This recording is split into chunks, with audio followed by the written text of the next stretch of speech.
What's going on, guys? Chad Christopher here. Welcome back to the Journey to Finishing a Basement series. I hope you guys are doing well. You can see this finished wall behind me.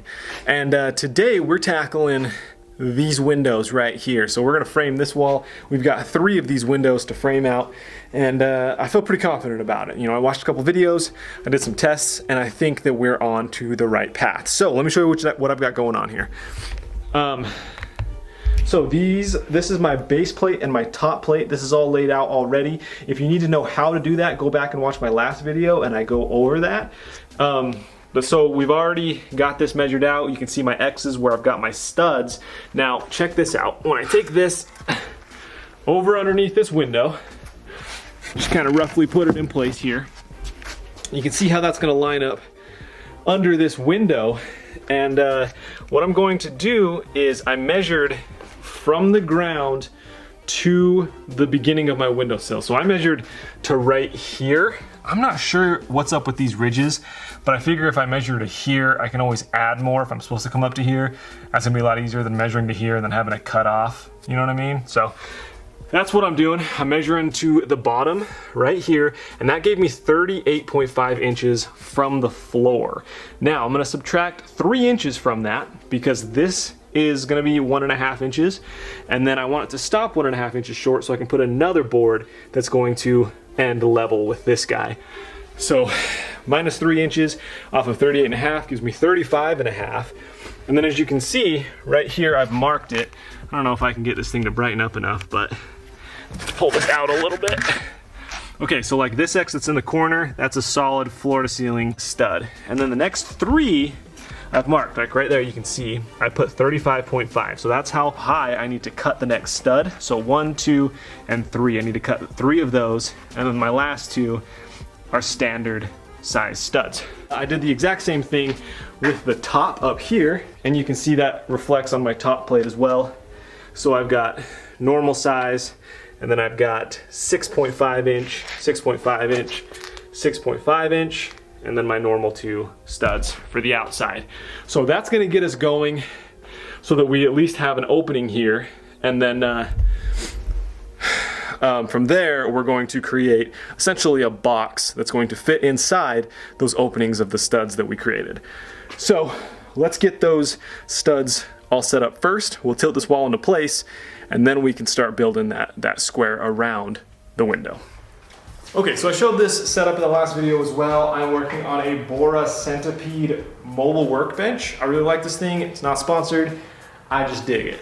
Basically what I'm gonna end up doing, what I found is the easiest, by the way, is just taking a 2x4, taking my tape measure, measuring out where I need to go, marking that spot, and then once I have that mark, I take a framing square. You can see this right here, just a speed square, and then I mark a straight line all the way across that mark, and then I just move this down, and I'm using my circular saw here, so I'll put this on the 2x4 where I need to make the cut, and then slide it over and line up where my blade is on that line, and then just hold this right next to it so it gives me a nice straight cut. I noticed that without this, I can't keep this thing straight worth crap, so this method really helps me out.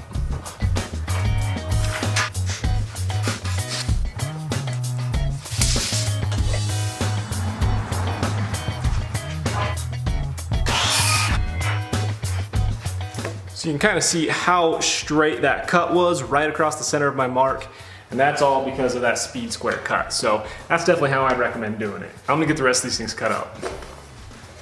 All right, so I got all those cut pieces lined up here so you can kind of see what I'm working with. As I mentioned, full studs go on these X's, and then these little 35.5 inches are there, 5.5 inches up there, and that should leave a nice gap for this window. I'm gonna get these nailed in. So, you know, flip these up this way, nail everything in this way. We're gonna stand this wall up, and then I'm gonna build this frame around that wall.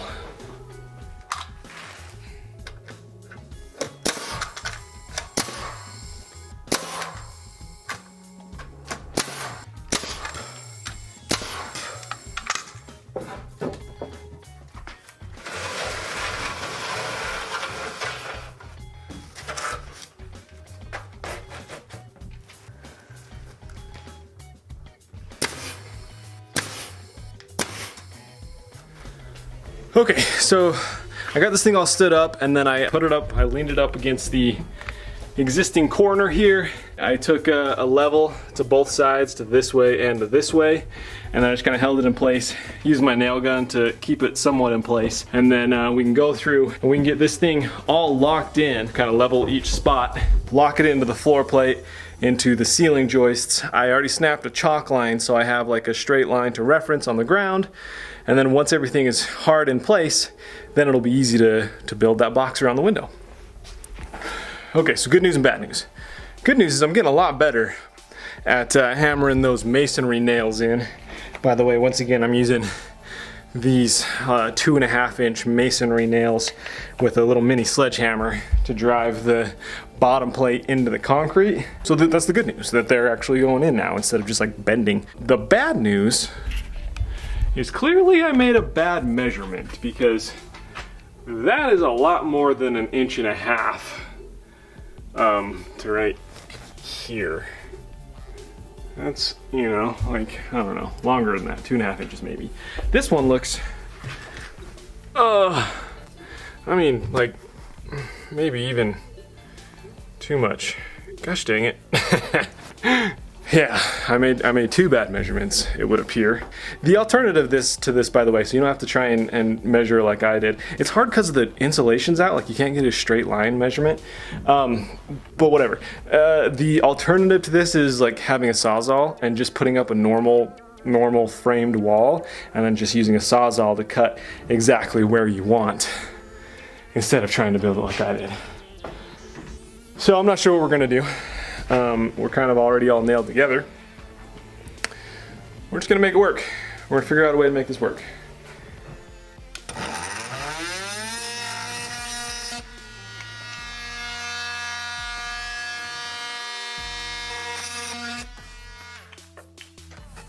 Whew. Okay, not really what it's designed for, but this is a multi-tool. We made it work. Okay, so these are just kind of set up here. They're not nailed in place yet.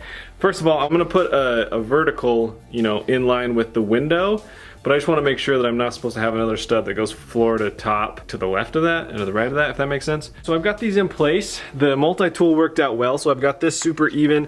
This one, I'm just gonna shim these because they were a little bit short rather than long. So I'm just gonna cut little pieces and put those in between to like kind of, you know, elongate a bit. But that's a project for the next day. So I'm just gonna leave this as is. I went into this feeling super confident. I'm still feeling good about it. It's just, I wish I knew how to measure things better. All right, I'll see you guys tomorrow.